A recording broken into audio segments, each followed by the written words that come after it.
सोचो एक ऐसा आदमी जिसके पास प्राइवेट आइलैंड्स, प्राइवेट जेट्स और दुनिया के सबसे पावरफुल लोगों के साथ डायरेक्ट कांटेक्ट हो और फिर एक दिन वो आदमी अचानक जेल के अंदर मुर्दा पाया जाता है। नाम था जेफरी एप्स्टीन। एप्स्टीन तो नहीं रहा, लेकिन जो सच पीछे रह गया दुनिया उसे एप्स्टीन फाइल्स के नाम से जानती है।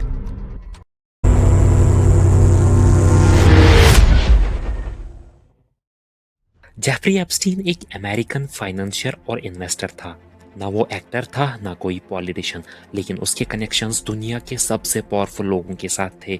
उसकी पहचान सिर्फ पैसा और इन्वेस्टमेंट्स के लिए नहीं थी, बल्कि उसके हाई प्रोफाइल कनेक्शंस और इलीगल नेटवर्क्स की वजह से बनी।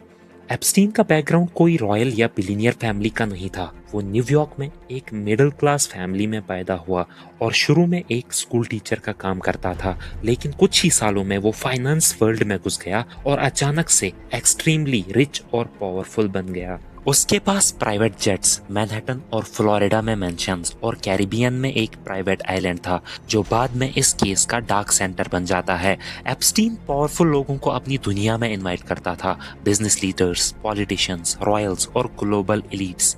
साल 2005 के आसपास कुछ टीनएज गर्ल्स सामने आती हैं और बताती हैं कि उनका एक्सपीरियंस एप्स्टीन के साथ नॉर्मल नहीं था। कोर्ट रिकॉर्ड्स के मुताबिक एप्स्टीन पर अंडर एज सेक्सुअल एक्सप्लॉयटेशन के एलिगेशंस लगे। मल्टीपल विक्टिम्स ने सेम पैटर्न डिस्क्राइब किया।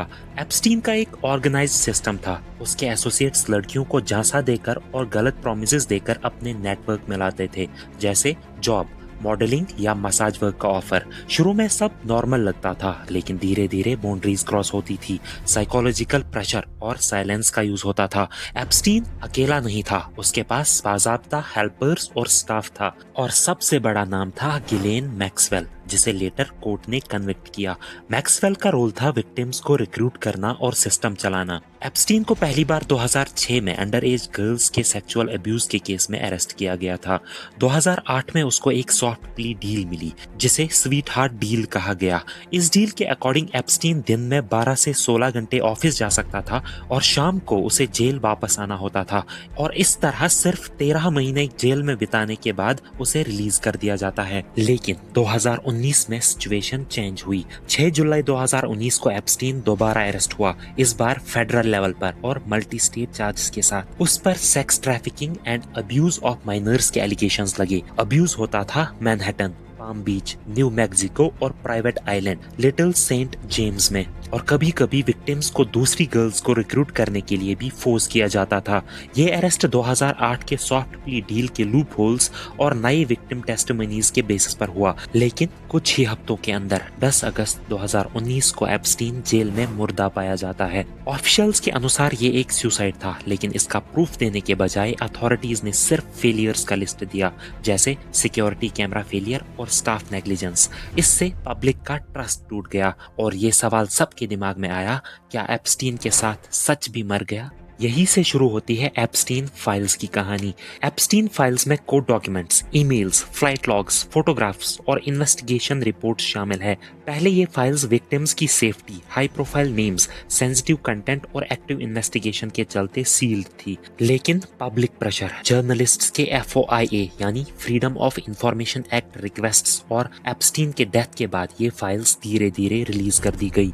इन फाइल्स में मेजर रेवलेशंस है। विक्टिम्स के स्टेटमेंट और कोर्ट फाइलिंग्स दिखाती हैं pattern and scale of exploitation. Flight logs और प्रॉपर्टीज शो करते हैं हाई प्रोफाइल कॉन्टैक्ट्स और ट्रैवल हिस्ट्री।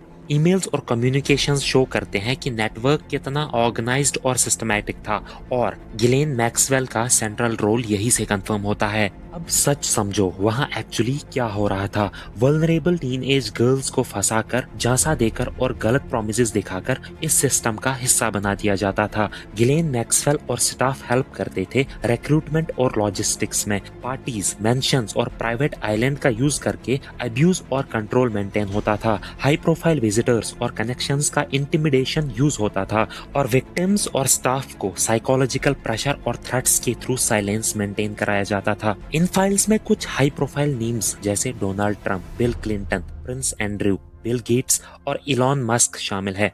इंपॉर्टेंट बात यह है कि फाइल में नाम होना क्राइम को साबित नहीं करता, लेकिन ये नेटवर्क और इन्फ्लुएंस का स्केल जरूर समझा देता है। लेकिन वो कहते हैं ना कि बुराई की जीत के लिए अच्छे लोगों की खामोशी ही काफी होती है।